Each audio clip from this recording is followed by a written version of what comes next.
같이 기도함으로 새벽기도 시작하겠습니다. 하나님의 말씀을 듣습니다. 말씀 가운데 깨달음 있게 하시고 오늘을 살아갈 수 있는 하나님의 만나와 양식을 주신 하나님의 영적 시간, 하나님의 은혜의 시간, 하나님의 붙드시는 시간, 하나님께서 우리의 눈을 열어주시는 시간, 그런 시간이 되게 도와주옵소서. 예수님 이름 받들어 기도합니다. 아멘. 오늘 말씀 아모스서 6장 1절에서 14절까지의 말씀입니다. 아모스서 6장 1절에서 14절까지의 말씀입니다. 화 있을진저 시온에서 교만한 자와 사마리아 산에서 마음이 든든한 자, 곧 백성들의 머리인 지도자들이여 이스라엘 집이 그들을 따르는도다. 너희는 갈레로 건너가 보고 거기에서 큰 하맛으로 가고 또 블레셋 사람의 가드로 내려가라. 너희가 이 나라들보다 나으냐? 그 영토가 너희 영토보다 넓으냐? 너희는 흉한 날이 멀다 하여 포악한 자리로 가까워지게 하고 상하상에 누우며 침상에서 기지개 켜며 양떼에서 어린 양과 우리에서 송아지를 잡아서 먹고 비파소리에 맞추어 노래를 지절거리며 다윗처럼 자기를 위하여 악기를 제조하며 대접으로 포도주를 마시며 귀한 기름을 몸에 바르면서 요셉의 환난에 대해서는 근심하지 아니하는 자로다. 그러므로 그들이 이전에 사로잡히는 자 중에 앞서 사로잡히리니 기지개 켜는 자의 떠드는 소리가 그치리라. 만군의 하나님 여호와의 말씀이니라. 주 여호와가 당신을 두고 맹세하셨노라. 내가 야곱의 영광을 싫어하며 그 궁궐들을 미워함으로 이 성읍과 거기에 가득한 것을 원수에게 넘기리라 하셨느니라. 한 집에 10사람이 남는다 하여도 다 죽을 것이라. 죽은 사람의 친척 곧 그 시체를 불살할 자가 그 뼈를 집 밖으로 가져갈 때에 그 집 깊숙한 곳에 있는 자에게 묻기를 아직도 있느냐 하면 대답하기를 없다 하리니 그가 또 말하기를 잠잠하라. 우리는 여호와의 이름을 부르지 못할 것이라 하리라. 보라, 여호와께서 명령하심으로 타격을 받아 큰 집은 갈라지고 작은 집은 터지리라. 말들이 어찌 바위 위에서 달리겠으며 소가 어찌 거기서 밭 갈겠느냐. 그런데 너희는 정의를 쓸개로 바꾸며 공의의 열매를 쓴 쑥으로 바꾸며 험한 것을 기뻐하며 이르기를 우리는 우리의 힘으로 뿔들을 취하지 아니하였느냐 하는도다. 만군의 하나님 여호와의 말씀이니라. 이스라엘 족속아, 내가 한 나라를 일으켜 너희를 치리니 그들이 하맛 어기에서부터 아라바 시내까지 너희를 학대하리라 하셨느니라. 아멘. 오늘도 화 있을 진저 이들에게 화가 선포되는 그런 본문입니다. 이들이 정말로 들리지가 않는 거죠. 지금 너무나도 잘 살고 있고 나라는 평안하고 국력은 아주 극강하기 때문에 이들의 경고, 바로 이들은 그 아모스의 경고와 심판의 말씀이 결코 들리지 않는다라는 거죠. 사실은 10년, 30년만 지나면 이 북왕국은 이 땅에서, 그 가나안 땅에서 완전히 사라질 텐데 고작 30년이면 그렇게 완전히 전세가 역전될 텐데 이들은 알지 못하는 거죠. 그래서 1절 화 있을진저 시온에서 교만한 자와 사마리아 산에서 마음이 든든한 자 곧 백성들의 머리인 지도자들이여 이스라엘 집이 그들을 따르는도다. 여기에 북왕국의 지도자들을 4가지의 다른 묘사의 방법을 통해서 이야기합니다. 여기를 공동 번역을 보게 되면 더 잘 드러나는데 시온을 믿고 안심하는 자들아, 이 지도자들은 안심하는 사람들이래요. 언덕 위에 잡은 사마리아를 믿어 마음 놓고 사는 자들아, 마음을 놓고 사는 사람들이다 라는 거죠. 그리고 1등 민족이라고 의시되는 자들아, 자신들의 열방에서 뛰어나다라고 스스로 의시되고 있다라는 거죠. 그리고 이스라엘 가문이 믿고 찾아가는 자들아. 30년 후면은 나라가 완전히 패망할 텐데 그런 주제에 스스로를 믿고 자신만만하고 우리는 열방 중에서 으뜸이다. 그래서 여호와의 날은 이 기세를 몰아가면 승리의 날이 될 것이다. 이렇게 외치고 있는데 이런 엉뚱한 방향으로 나라를 이끌어가는 지도자들을 이스라엘 백성들이 다 따르고 있었다라는 거죠. 지금 가는 방향은 낭떠러지 절벽인데. 그래서 이런 장인과 같은 자들에게 말하죠. 2절 너희는 갈레로 건너가 보고 거기서 큰 하맛으로 가고 또 블레셋 사람의 가드로 내려가라. 너희가 이 나라들보다 나으냐? 그 영토가 너희 영토보다 넓으냐? 이 말은 뭐냐면 한때 북왕국, 이 북왕국보다 훨씬 강했던 나라들. 그래서 북왕국이 굉장히 조그맣고 시달렸을 때 그 강력했던 나라들을 보라는 거죠. 그들이 지금 어떻게 되어 있는가? 지금 다 찌그러져 있고 망해져 있고, 그런데 너희라고 다를 것 같으냐? 그런데도 이들은 이게 안 들리는 거예요. 세 번역으로 3절 이하를 보면 너희는 재단이 닥쳐올 날을 피하려고 하면서도 너희가 하는 일은 오히려 폭력의 날을 가까이 불러들이고 있다. 너희는 망한다. 상하 침상에 누우며 안락 의자에서 기지개 켜며 양떼에서 골라 잡은 어린 양 요리를 먹고 우리에서 송아지를 골라 잡아먹는 자를 검은 것소리에 맞추어서 헛된 노래를 흥얼대며 다윗이나 된 것처럼 악기들을 만들어내는 자들 대접으로 포도주를 퍼마시며 가장 좋은 향유를 몸에 바르면서도 요셉의 집이 망하는 것은 걱정도 하지 않는 자들 이들은 자신들의 나라가 결국 그렇게 엉망이 될 거라는 것 상상도 하지 못한 채 여전히 호화호식을 하고 노래나 부르면서 우리는 다윗 된 것처럼 우리는 다윗이다 우리는 이렇게 강한 나라다 라고 외쳐대고 좋은 향유나 덕지덕지 바르면서 나라는 완전히 망해가는 이 절벽으로 흘러가고 있다. 낭떠러지로 이 나라가 가고 있다. 그런 거에는 걱정도 하지 않는다라는 거죠. 결국 이들에게 주어지는 것은 심판뿐입니다. 그래서 7절 그러므로 그들이 이제는 사로잡히는 자 중에 앞서 사로잡히리니 이 지도자들이 제일 먼저 잡히겠다라는 거예요. 기지개 켜는 자의 떠드는 소리가 그치리라. 이제 더 이상 이들이 한심하게 게으르게 나태하게 모든 게 잘 될 거고 우리는 이렇게 즐겨도 된다라고 하는 그런 한심한 날들이 끝나게 될 것이다 라는 거예요. 아주 끔찍한 이야기를 하는 거죠. 그럼 이 정도면 들려야 되지 않을까요? 근데 이들이 안 들리는 거예요. 아모스는 더 강경한 소리로 이들에게 충격을 줍니다. 8절 만군의 하나님 여호와의 말씀이니라 주 여호와가 당신을 두고 맹세하셨느니라. 맹세까지 하셨대요. 내가 야곱의 영광을 싫어하며 그 궁궐들을 미워함으로 이 성읍과 거기에 가득한 것을 원수에게 넘기리라 하셨느니라. 여기 야곱의 영광이라고 되어 있지만 영광을 원어로 보게 되면 그들의 교만, 우쭐함이에요. 그들의 교만을 싫어하신대요. 그래서 그 나라를 결국은 원수들에게 넘겨주겠다라고 하시는 거죠. 그래서 그 나라가 패망할 때의 끔찍함이 얼마나 지독하냐 하면 9절이에요. 한 집에 10사람이 남는다고 하여도 다 죽을 것이라. 죽은 사람의 친척 곧 그 시체를 불사를 자가 그 뼈를 집 밖으로 가져갈 때에 그 집 깊숙한 곳에 있는 자에게 묻기를 아직도 있느냐 하면 대답하기를 없다 하리니 그가 또 말하기를 잠잠하라 우리가 여호와의 이름을 부르지 못할 것이라 하니라. 너무나 많은 이들이 죽는 거죠. 그래서 이 시체를 화장하리가 먼 곳에서 친척이 오는 거예요. 화장하기 위해서. 거기에 더 시체가 있느냐. 이제 없다라고 해도 그 참담함에 이제 그 비극상에 더 이상 아무 말도 못하는 지경에 이르게 되는 거죠. 정말 너무나도 더 시체가 있느냐. 이제 없다라고 해도 한숨밖에 안 나오는 거죠. 하나님의 이름을 차마 부를 수 없을 정도로 버림받았다라는 그런 상황이 되고 마음이 될 거예요. 생각해 보세요. 원래 이스라엘은 화장을 하지 않습니다. 그런데 시체가 너무 많으니까 전염병이 생기니까 대량으로 화장까지 하게 되는 그런 장면에서 얼마나 참담하겠어요. 지금 아모스의 예언이 어떤 것이냐면 우리는 지금 영화를 보고 텔레비를 보고 수많은 영상들을 보기 때문에 이게 별거 아닌 것 같지만 솔직히 말하면 이것이 이 당시 사람들에게 얼마나 끔찍한 영화의 한 장면처럼 보일까 몰라요. 이 장면을 보면서 느끼겠죠. 보게 되겠죠. 와, 우리의 미래가 이렇게 될 것인가. 얼마나 끔찍한지 몰라요. 그 장면을 상상하는 것, 아예 그림처럼 묘사해 주는 것, 이래야만 그들이 좀 들리지 않을까라는 것이죠.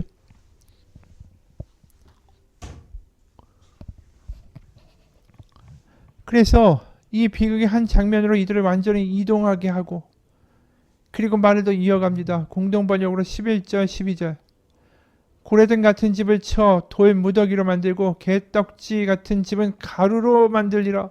말이 바위를 달리겠느냐 소의 멍에를 씌워 바다를 갈겠느냐.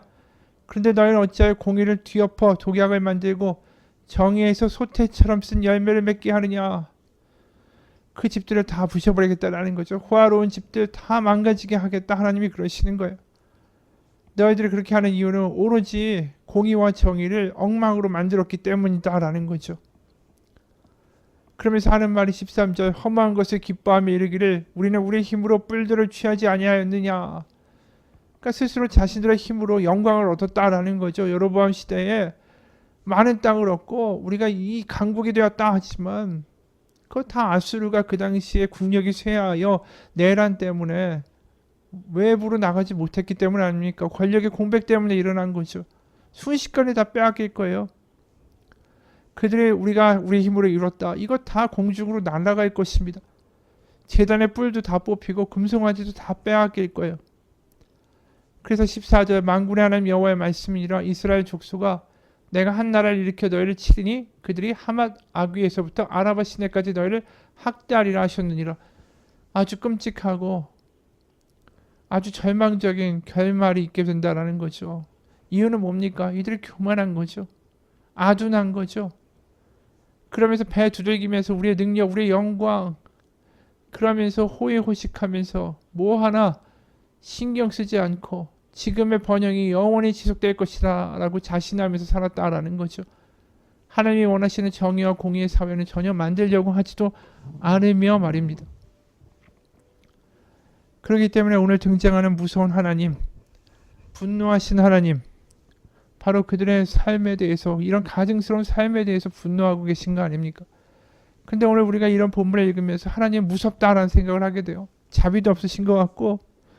그런데 우리가 거꾸로 생각해 보십시오. 아모스가 지금 말씀을 선포하는 북왕국의 삶이 어떤지, 이들이 얼마나 가증적으로 살고 있는지, 약육강식이 되고 있고 약자들은 정말 그 강자들에게 고열을 빨려서 거의 신음하며 죽어가고 있는 그러한 세상, 그런 세상에 어떻게 하나님이 분노하시지 않겠어요? 고아와 과부와 나그네를 선대하라고 약자들을 하나님 긍휼히 여기신 하나님께서 그들을 완전히 짓밟아서 고열을 빠내고 짜내고 자신들의 이익을 위해서 뭐든지 악한 행동을 서슴지 않는 그러한 자들이 다스리는 나라, 그 나라에 대해서 어떻게 분노하시지 않겠습니까? 결국 죽음과 패망과 시체들 뿐이죠. 결국 이런 재앙의 근원은 뭡니까? 교만 때문이고 하나님의 말씀이 들려지지 않는 그러한 삶의 모습 때문이다라는 것이죠. 우리가 하나님의 말씀이 들려지지 않는다라는 게 얼마나 무서운지 몰라요. 그리고 나는 괜찮다라고 살아가는 게 얼마나 모순적인지 모릅니다. 우리는 하나님의 말씀이 들려지지 않으면 이기적으로 살아갈 수밖에 없어요. 왜요? 내 걱정이 먼저고 내 눈앞에 보이는 문제가 남의 어떤 그것보다 더 문제이기 때문에 하나님의 말씀이 들리지 않는 사람은 다 이기적으로 살아간다라는 거죠. 그리고 그 삶에 브레이크가 걸리지 않습니다. 하나님의 말씀이 들려진다라는 건 뭡니까? 우리의 삶에서 순간 멈출 수 있는 것을 의미하고 또 하나님의 말씀이 들려지기 때문에 하나님이 살아계시다라는 것이 인정되기 때문에 하나님이 내 인생을 책임지신다 하면 내가 그 나의 걱정할 시간에 다른 누군가를 위해 기도할 수 있는 마음의 공간이 생기는 거 아닙니까? 그렇기 때문에 하나님의 말씀이 지금 들리지 않으면서 나는 괜찮다라고 말하는 것만큼 어리석은 게 없어요. 내가 하나님의 말씀이 들려지지 않고 하나님의 말씀이 감동되지 않고 하나님의 말씀이 내 마음 속 깊이 와닿지 않는다. 이것은 지금 나에게 굉장히 큰 적신호라는 거죠. 오죽하면 아모스가 와서 화했을지인저부터 시작해서 이렇게 심각한 저주의 말을 쏟아내야만 합니까? 들리지 않으니까.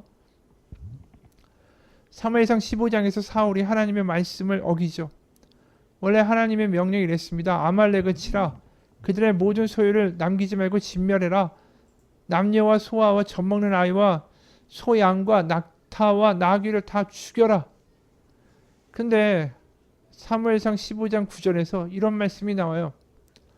사울과 백성이 아각과 아말렉의 왕이죠. 그의 양과 소의 가장 좋은 것 또는 기름진 것과 어린 양과 모든 좋은 것을 남기고 진멸하기를 즐겨하지 아니하고 가치 없고 하찮은 것은 진멸하니라. 그러니까 보기에 괜찮은 것은 죽이지 않고 이 별 볼 일 없는 이 양과 소 이런 것들은 다 죽여버렸다라는 거예요. 하나님의 말씀을 선택적으로 이행한 거죠. 이 일이 터지니까 10절에 바로 이런 일이 벌어집니다. 여호와의 말씀이 사무엘에게 임하니라. 이르시되 내가 사울을 왕으로 세운 것을 후회하노니 그가 돌이켜서 나를 따르지 아니하고 내 명령을 행하지 아니하였음이니라 하신지라. 사무엘이 근심하여 온 밤을 여호와께 부르짖으니라. 사무엘상 15장에서 결국 이들이 하나님의 말씀을 듣지 않죠. 들리지가 않는 거예요. 자신들의 이익이 먼저 눈앞에 보이니까 하나님의 말씀이 들리지 않죠. 이미 말한 대로 하나님의 말씀이 들리지 않는다라는 건 결국 이기적으로 살고 있다라는 반증인 거예요. 그러니까 사무엘에게 바로 말씀하시죠. 내가 사울을 왕으로 세운 걸 후회한다. 결국 사울은 이 일로 하나님께 버림을 받게 되고 결국 다윗이 기름 부음을 받게 되죠. 그리고 우리가 아는 것처럼 결국 사울은 반쯤 미친 사람처럼 계속 지내다가 결국 전쟁터에서 전사하는 비극으로 끝이 납니다. 하나님 왜 이렇게 사울에게 분노하시고 사울을 버리겠다라고까지 하실까요? 사울이 이전에 하나님이 원하시는 길과는 다른 길로 간 적이 있었습니다. 왜 그랬냐 하면 하나님보다 자신의 이익이 더 먼저였기 때문이에요. 사람들이 어떻게 나를 생각할까? 그러니까 지금도 사람들이 자신들의 이익을 위해서 이 기름진 양과 소는 취하고 나머지는 버립시다 라고 이야기할 때 자신의 체면과 자신의 지위를 지키기 위해서 그 사람들이 원하는 대로 하라고 했던 거예요. 그러니까 사무엘상 15장 21절부터 24절에 보면 이런 말씀이 나오죠. 사무엘상 15장 21절부터 24절입니다. 다만 백성이 그 마땅히 멸할 것 중에서 가장 좋은 것으로 길갈에서 당신의 하나님 여호와께 제사하려고 양과 소를 끌어왔나이다 하는지라. 그러니까 아까 좋은 걸 남겼잖아요. 그거를 이제 그 중에 일부를 가져와서 하나님께 제사하려고 끌고 왔다라고 하는 거예요. 그러니까 사무엘이 이르되 여호와께서 번제와 다른 제사를 그의 목소리를 청종하는 것을 좋아하신 같이 좋아하시겠나이까. 순종이 제사보다 낫고 듣는 것이 순양의 기름보다 나으니 이는 거역하는 것은 점치는 죄와 같고 완고한 것은 사신 우상에게 절하는 죄와 같음이라. 왕이 여호와의 말씀을 버렸으므로 여호와께서도 왕을 버려 왕이 되지 못하게 하셨나이다 하니 사울이 사무엘에게 이르되 내가 범죄하였나이다. 내가 여호와의 명령과 당신의 말씀을 어긴 것은 내가 백성을 두려워 그들의 말을 청종하였음이니이다. 사울의 가장 큰 문제가 뭐죠? 청종이라는 거예요. 청종. 누구의 말을 듣고 따라가느냐? 누구의 목소리가 더 크게 들렸느냐? 사울에게 하나님의 목소리보다 사람들의 목소리가 더 크게 들렸다라는 거죠. 그러다 보니까 지가 하나님 뭐라고 하세요? 아무리 좋은 제물로 제사하고 너희가 예배해도 그 아무 의미가 없다라는 거예요. 지금 너는 백성들의 목소리가 더 크게 들리기 때문에 그렇다라는 거죠. 이 북왕국 사람들도 마찬가지예요. 하나님의 목소리가 크게 들리지 않습니다. 들려지지 않는 거예요. 그러니까 이기적으로 사는 거죠. 자기 걱정으로 사는 거고 자기가 어떻게 해야 더 이익을 볼 수 있을까 그 생각대로 살아가는 거예요. 여러분 하나님의 말씀이 들려지지 않으면 우리는 항상 그렇게 이기적으로 가는 사람들입니다. 눈앞에 있는 문제에 휩쓸려 가는 사람들이에요. 반대로 말하면 하나님의 말씀이 들려지는 게 복입니다. 그게 너무 중요하죠.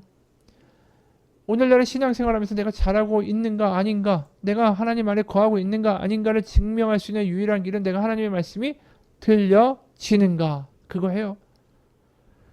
결국 하나님이 오늘 이렇게 분노하시면서 아모스를 통해서 이야기하시는 이유는 뭡니까? 내 말이 제발 좀 들려지라는 거죠. 너무 안 들리니까. 북왕국이나 사울이나 모두 하나님의 말씀이 들리지 않았기 때문에 결국 이기적인 행동으로 간 거고, 그러다 보니까 다 망가진 거죠. 여러분, 우리의 인생에서 하나님의 말씀이 들려지는 사람만큼 복된 사람이 없습니다. 어느 목사님의 글이에요. 하나님을 찾는 그리스도인들이 겪는 어려움의 많은 부분은 그분을 그분 그대로 받아들이고 들려지고 그분을 기준으로 우리의 삶을 바꾸어 나가려는 삶의 모습이 없기 때문이다. 그렇죠. 결국 모든 원인의 삶의 문제의 원인은 하나님의 말씀이 들려진다는 거예요. 여기 들려진다는 건 귀뿐이 아니라 그게 우리 마음의 감동으로 오고 그 말씀 때문에 내가 삶에서 브레이크가 걸리는 삶을 의미하죠. 이렇게 하면 안 되겠다. 이렇게 해야겠다. 이런 식의 어떤 멈춤이 우리의 삶 가운데 벌어지는 거예요. 무의식적으로 그냥 늘 하던 대로 말하고 하던 대로 화내고 하는 대로 판단하는 게 아니라, 그러니까 그런 것들이 되지 않기 때문에 우리의 삶에서 문제가 생기는 거죠. 내 눈앞에 있는 문제에 내가 전전긍긍하고 이기적인 나의 이익을 생각하게 되고 그렇게 살아가는 모든 삶에 결국 문제가 생기죠. 그게 하나님의 말씀이 들리지 않기 때문이라는 거죠. 그래서 결국 다른 말로 그분의 말씀이 들려지지 않기 때문이다. 오히려 우리는 그분을 우리 쪽으로 끌어당겨 내 기준에 그분을 맞추겠다고 고집부린다. 그렇죠. 우리는 이기적으로 행동하는 거예요. 하나님 말씀이 들려지는 게 아니라 하나님 보고 내 말을 들으라고 하는 거예요. 하나님 말씀을 듣기보다는 내 말을 하나님 들으소서. 그래서 내가 원하는 대로 하소서. 이렇게 되면 주인이 누구죠? 나죠, 나. 그러니까 그 주도권 싸움이 벌어지는 거예요. 하나님이 내 말을 들으라고 하실 때 우리는 아닙니다. 내 말을 하나님 들으십시오. 이렇게 교만을 떨고 살아가는 이유는 뭐냐면 세상에 우리에게 주도권을 빼앗기지 말라. 네가 주도권을 빼앗기면 네 인생은 누가 책임지겠느냐라고 우리 가운데 너무나도 큰 목소리로 외치고 있기 때문이다라는 거죠. 그것이 더 크게 들리면 우린 주도권을 빼앗기지 않으려고 발버둥 칩니다. 그래서 하나님의 말씀이 들리는 것이 아니라 내 말을 들으라고 하나님한테 얘기하죠. 기도도 그렇게 얘기해요, 실제로. 하지만 나의 주도권을 내려놓으면 하나님의 말씀이 들려지기 시작합니다. 그럼 내가 들으라고 하나님한테 말하는 게 아니라 하나님의 말씀이 들려지게 되고 하나님의 말씀이 들려지면 산다라는 거죠. 다르게 살 수밖에 없다라는 거예요. 같이 기도하겠습니다. 오늘 북한국의 모든 문제는 하나뿐입니다. 들리지 않는다라는 거. 들리지 않기 때문에 이기적으로 사는 거고 들리지 않기 때문에 자신의 이익을 위해서 모든 일이든 서슴지 않고 저지르는 그런 악행을 일삼게 됩니다. 들리지 않기 때문에 섬찟하며 순간 나의 행동을 멈추지도 않고 브레이크가 없는 자동차처럼 절벽을 향하여 마구 달려가게 되는 모습이 벌어집니다. 하나님의 말씀이 들려지게 하옵소서. 오늘도 살아가면서 순간순간 하나님의 음성, 하나님의 말씀이 우리 안에서 들려지고 내 삶에 브레이크를 걸고 내 삶에 유턴을 하게 하고 그래서 다르게 살고 다르게 말할 수 있는 하나님의 은혜의 하루가 되게 도와주옵소서. 예수님의 이름 받들어 기도합니다. 아멘.